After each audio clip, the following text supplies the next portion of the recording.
Good morning, everybody. Happy Mother's Day to all the mothers out there.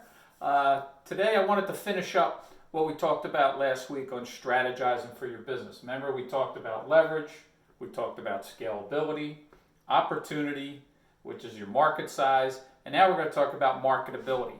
And the definition of marketability is it sells itself. In other words, what's selling itself right now? I mean, it's craziness. I know Brad Sugar's talked about toilet paper. I mean, it makes no sense. Hand sanitizer. All these things are selling themselves. How can you relate your product or service to what is selling itself right now?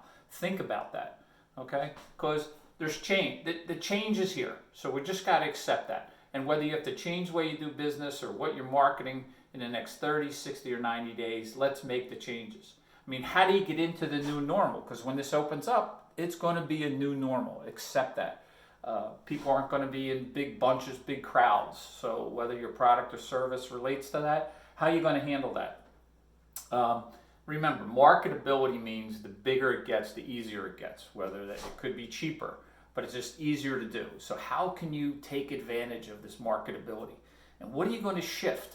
All right, change is inevitable. Here's an idea. Take the 10 craziest ideas that you've had in the past that you never acted on and look at them now. Now's the time to look at them. They may actually work right now or little bits and pieces of them. Okay, where are you going to make small pivots in your business? Where are you going to make simple changes?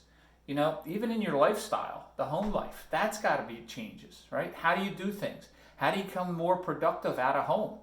Things you could get away with that you can't get away with in an office, what can you do at home that makes you more productive? Taking a walk with the dog or going down and exercise in the middle of the day, things you couldn't do when you were in the office environment. So look at those things. So change is here. So your homework right now is write down what are your new goals for the next 90 days because it's going to change weekly. All right. What's your vision of where your product or service or business is going to go? Is it going to stay the same? Are you going to make adjustments or do you have to change the whole thing? What small pivots are you going to make? Because it's the combination of those small pivots that's going to get you through this. Not only thrive through it, but really capitalize on it. And where can you change your business? So if you have any questions or comments, again, always, it takes a village to get there. Please ask, reach out, and we'll be happy to help you sit down and walk you through some strategies that you can do. Next, we're going to be talking about what do you got to start doing when this thing starts opening up, because that's what it sounds like it's doing, and we're seeing some of that. So stay tuned. Give me a call. Have a great day.